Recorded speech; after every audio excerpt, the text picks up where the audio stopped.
اعوذ باللہ من الشیطان الرجیم بسم اللہ الرحمن الرحیم اللہم صلی علی محمد استغفر اللہ۔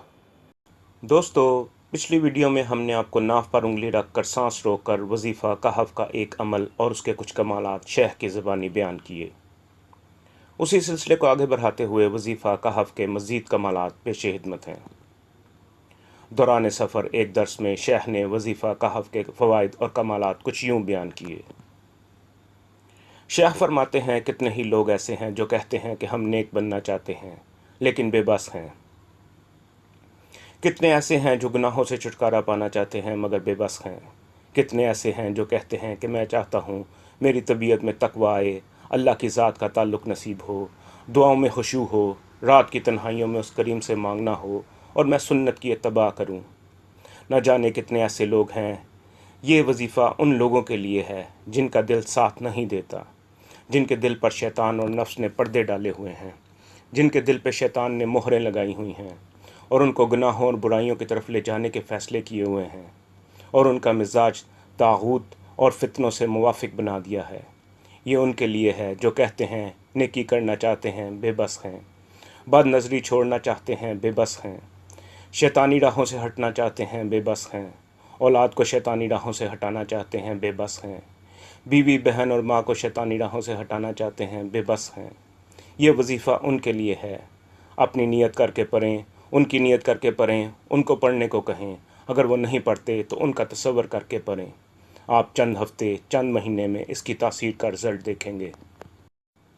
جو کہتا ہے میں اللہ کا دوست بننا چاہتا ہوں، میں ولی بننا چاہتا ہوں، جو چاہتا ہے میرے اندر اللہ کی محبت اور مدینے والے کا عشق ہو صلی اللہ علیہ وسلم، آل رسول اور صحابہ کرام اور اولیاء کرام کا عشق ہو، وہ اس عمل کو کر کے تو دیکھے۔ پھر شیخ نے اس وظیفے کے مزید فوائد اور کمالات بتائے۔ شیاطین اور بدکار جنات سے بچاؤ کے متعلق بتاتے ہوئے شیخ کہتے ہیں، اس وظیفہ کہف کا ایک پہلو تو یہ ہے تقوی والا، لیکن اس کا ایک پہلو اور بھی ہے، وہ بھی سنیے۔ شیخ فرماتے ہیں، میرے پاس ایک خاتون آئی اور بتایا کہ وہ ہر روز اپنی دونوں ٹانگیں رسے سے باندھ کر سوتی ہے اور کہتی ہے میری کوئی رات ایسی نہیں ہوتی کہ ناپاکی نہ ہو۔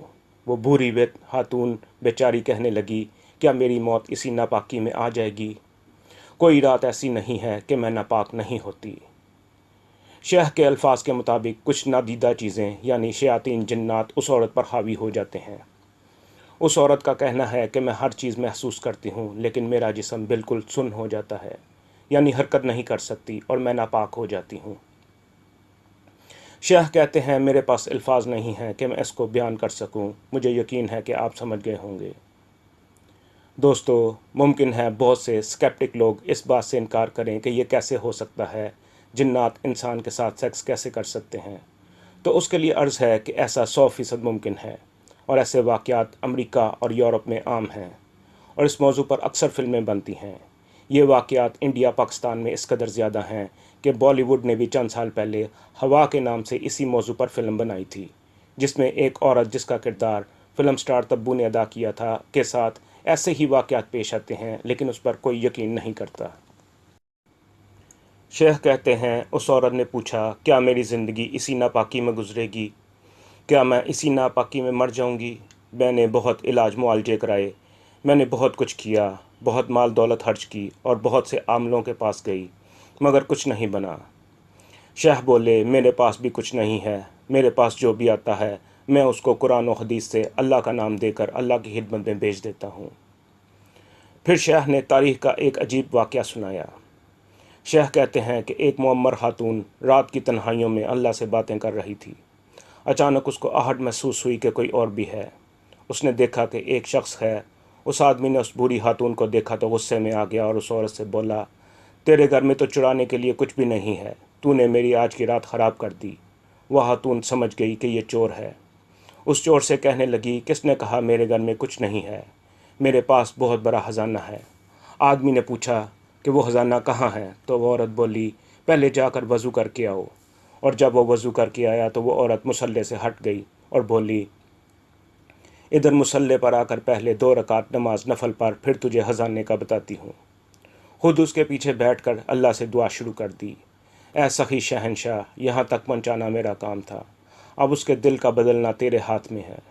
تو مقلب القلوب ہے، اور مولا ساری مخلوق کے دل تیری دو انگلیوں کے درمیان ہیں۔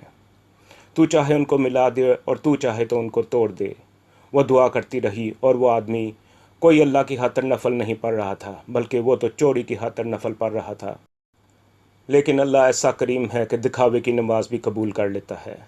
اس آدمی نے جب سلام پھیرا تو وہ شخص حضرت جنید بغدادی رحمۃ اللہ علیہ بن چکا تھا۔ اللہ اکبر۔ حضرت علی اجویری رحمۃ اللہ علیہ فرماتے ہیں، میں نے جو کچھ روحانی کمال پایا سلسلہ جنیدیہ سے پایا۔ حضرت جنید بغدادی رحمۃ اللہ علیہ امام الاولیاء بن گئے۔ ایسے ہی جو لوگ چاہتے ہیں کہ میں نیکی کی طرف آؤں تو یہ عمل نیکی کی طرف لائے گا، اور جن لوگوں پر جنات کے حملے ہوتے ہیں، یہ حملے چاہے ان کی عزتوں پر ہوں، چاہے بیماری کی شکل میں ہوں، یا گھریلو جھگڑوں کی شکل میں ہوں، یا گھروں میں نادیدہ ٹھک ٹھک جیسی آوازیں آتی ہوں، یا گھروں میں اوپر نیچے ہیولے آتے جاتے دکھائی دیتے ہوں، یا کسی بھی قسم کی جنات کی شیطانی دنیا ہو، تو اس کے لیے لفظ کہف ایسا تیر ہے جس کا وار کبھی ہٹا نہیں جاتا۔ اپنے گھر کی دیواروں پر لکھیں، اپنے گھر کی فضاؤں میں لکھیں، ایک دفعہ ہی لکھ لیں کافی ہے۔ گھر کا ہر بالغ فرد یہ کر سکتا ہے۔ خواتین پاکی ناپاکی ہر حال میں لکھ سکتی ہیں اور پڑھ بھی سکتی ہیں۔ اس کو دیوار پر لکھیں اور اس کی تسبیح پڑھیں، اور ناف پر انگلی رکھ کر سانس روک کر جتنا ہو سکے دل ہی دل میں کہف پڑھیں، اور سانس ٹوٹنے پر اپنے اوپر پھونک دیں، اور اگر شیطانی چیزوں کے حملے زیادہ ہوں تو صبح شام کھلا پڑھیں۔ جنات کے انسانوں پر جنسی حملوں کے بارے میں شیخ نے اپنا ایک مشاہدہ بیان کیا۔ شیخ کہتے ہیں کہ میرا سرگودا شہر میں درس تھا۔ وہاں مجھے ایک ذمہ دار ملے اور کہنے لگے کہ ایک ہوائی چیز ہے مجھے ہر روز ناپاک کر جاتی ہے۔ آپ سمجھتے ہیں کہ میں کیا کہہ رہا ہوں، مجھے بتائیں کہ میں کیا کروں۔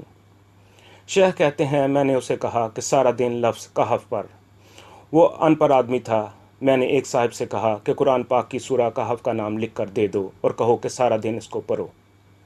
اس ذمہ دار نے کہا مجھے تعویذ دیں۔ میں نے سارا کچھ کر کے دیکھ لیا ہے، کبھی ادھر گیا کبھی ادھر گیا اور بہت پیسہ خرچ کیا، لیکن کچھ نہیں بنا۔ میں نے اس کو کہا کہ اس لفظ کو پڑھو اور ایسے پڑھو کہ پاگل ہو کر پڑھو، دن رات پڑھو، ہر سانس ہر لمحہ پڑھو۔ اس نے ایسے ہی کیا، اور چند دنوں کے بعد اس نے بتایا کہ وہ جناتی چیزیں خواب میں آ رہی ہیں اور صلح کرنے کو تیار ہیں۔ شیخ کہتے ہیں میں نے کہا ان پر بالکل یقین نہ کرنا۔ قرآن نے کہہ دیا ہے کہ خبردار رہنا، یہ بے حد جھوٹے اور خطرناک مکر کرنے والے ہیں۔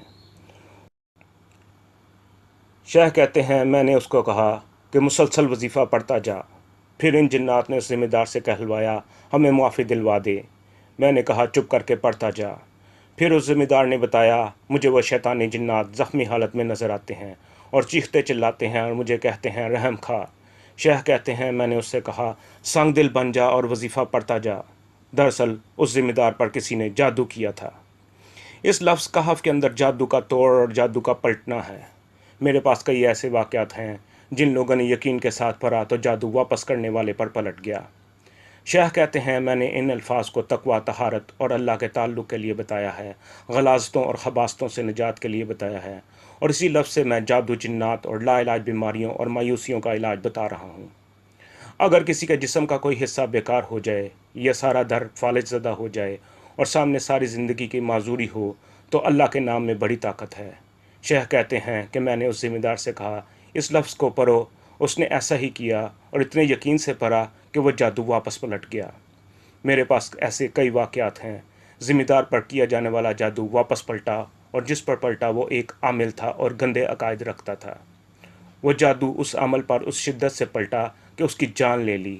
جب مجھے پتہ چلا تو میں نے تحقیق کے لیے اپنے بندے بھیجے، تو میت کو غسل دینے والے نے بتایا کہ اس کی ایک ایک ہڈی چوڑا چوڑا ہو چکی تھی اور اس کا سارا جسم ایک گٹھری کی طرح باندھا جا سکتا تھا۔ جب شیاطین جنات ہماری غلطیوں اور نافرمانیوں کی وجہ سے ہمارے گھروں میں دندناتے پھر رہے ہوں، جب جادو عروج پر ہو، جب بیماریاں لا علاج بن جائیں اور کوئی دوا کارگر نہ ہو اور بندہ شفا کو ترس جائے، تو پھر لفظ کہف کے ساتھ دوستی لگائیں۔ ایک تسبیح صبح شام پڑھ لیں، ہر نماز کے بعد پڑھ لیں، سانس روک کر کرنے والا عمل کر لیں، جتنا گڑ اتنا میٹھا۔ آپ اسے سارا دن پڑھ سکتے ہیں، اٹھتے بیٹھتے ہر لمحہ ہر سانس پڑھ سکتے ہیں، وضو بے وضو ہر حالت میں پڑھ سکتے ہیں۔ پھر آپ اس لفظ کی طاقت، تاثیر اور کمالات دیکھیں گے۔